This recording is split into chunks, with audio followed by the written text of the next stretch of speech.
During the Renaissance in the year of 1508, Raphael started to paint a series of frescoes, and one of these frescoes became an absolutely masterpiece, full of amazing messages. It was painted for the private rooms of Pope Julius II, the Pope's library, also called La Stanza della Signatura. This fresco is the School of Athens. Raphael's fresco, the so-called School of Athens, depicts an imaginary gathering of the great philosophers of ancient Greece who lived between the 6th and the 4th century before Christ. At the center, framed against the sky, are Plato and Aristotle. Throughout, the philosophers engage in debate and suggest, through their gestures and arrangement across the composition, the exchange of ideas and the production of knowledge. Each figure responds to the ones around him, embodying the principle that the building of community and the achievement of civilization is a collective endeavor.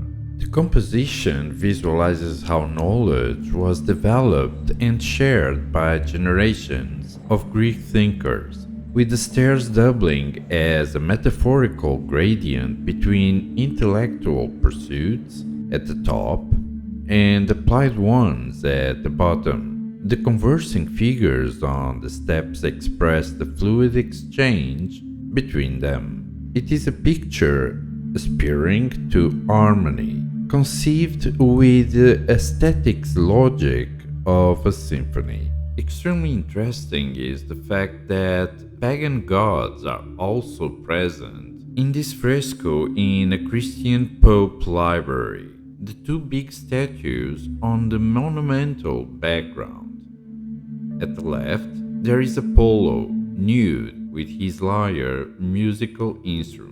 A lyre because Apollo is the god of poetry, and on the right is the statue of Athena, which is a goddess of justice and wisdom. The monumental background, inspired in the Roman architecture, very similar to the architecture of the new St. Peter's Church that was being designed by Bramante. Geometry is constant on the rectangular pavement pattern in rectangles, the steps, and monumental arcs in this impressive background. The geometrical form of the circle is also very present in these arcs. The steps make a clear distinction of a higher level from the lower one. These two princes of philosophy, as Renaissance would call them, are framed against the sky, Plato and Aristotle. They are the center of this fresco. Everything shines from them. Two groups at the bottom in the low level of the fresco show the relation between these two philosophers and these two groups. It is very important. Each of them articulate values. Raphael paints them in a way that becomes easy to recognize them. Plato points up and Aristotle's reach out to the ground. Also, Plato is holding one of his books, Timaeus, and Aristotle's is holding Ethics. Plato points up to the universe of the higher ideas, while Aristotle's reach to the world of human behavior, telling us to go out and gain knowledge through experience. Plato is a pure philosopher. Here he is shown as an older man. He is without any decoration, and he stands in barefoot and also stands on his toes, almost like he was already rising from the earth. Also interesting is his hand that reaches up, and from his finger springs the arc in the background, meaning they are totally contained within that group. Aristotle was the philosophical mentor to Alexander the Great. He is the philosopher of the court. He, in many ways, hath entered into the world, and he is a man of the world.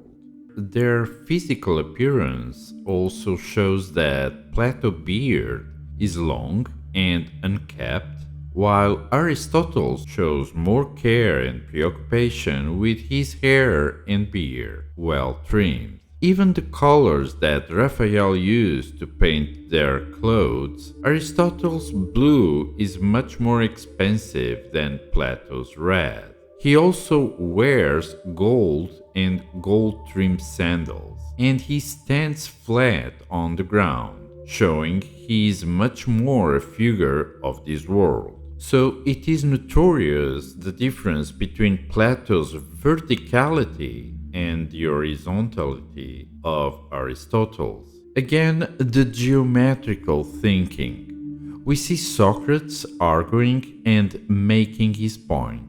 There are two sides, and a clear division between them: the Platonic side and the Aristotelian side.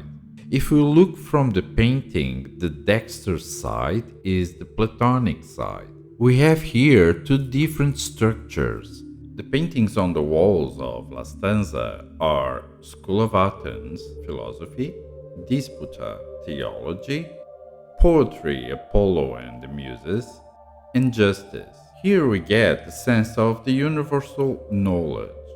The same organization can be found in the ceiling, where each of the round hells correspond to the scenes below: philosophy and School of Athens. School of Athens fresco is in the opposite side as Disputa, another fresco about theology.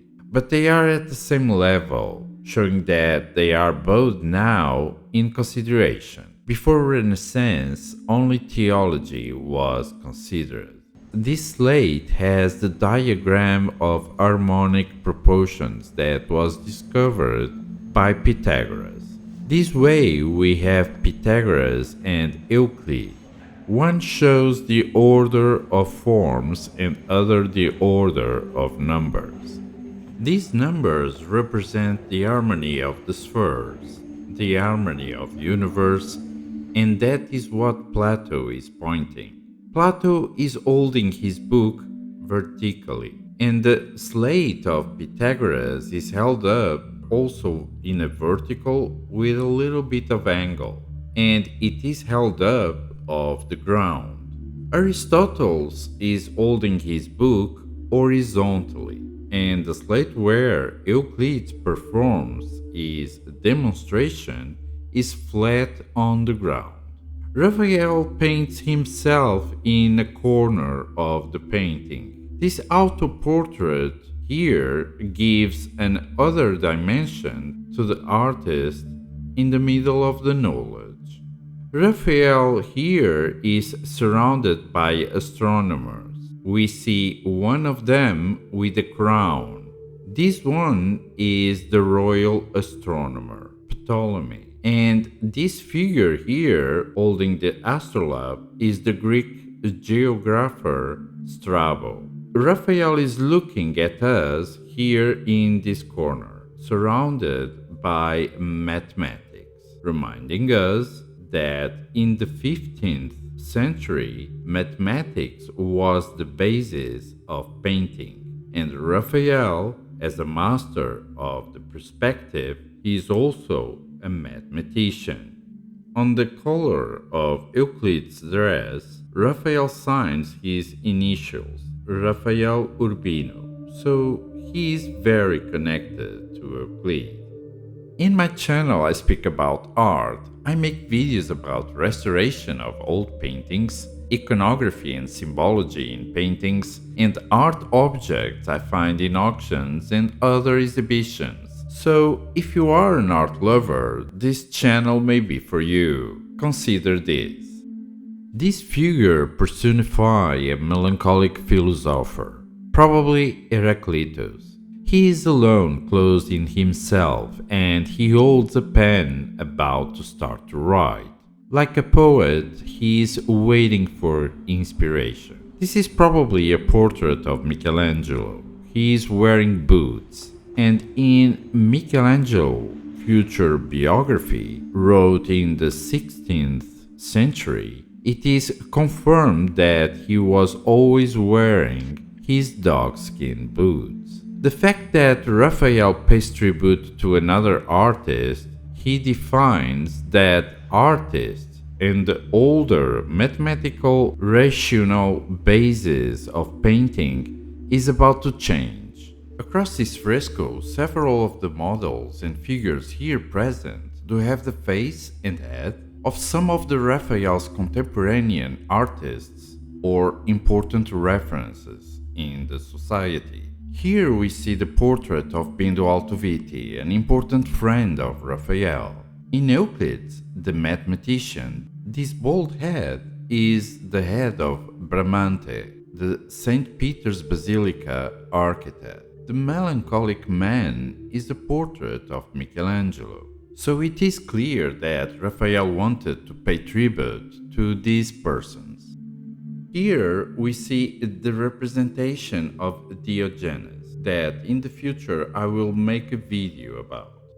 These two important figures that embody the spirit of aspiration of knowledge, one against the wall writing on his notebook and the other looking at him, this is a scene that we could easily find in any school or college. What we have here in this painting is a Raphael making an association between his art with philosophy through mathematics. Art doesn't come from math. Art comes from inspiration, something that is much higher. This gives a completely new way to look to the artistic creativity, and that is now the inspiration.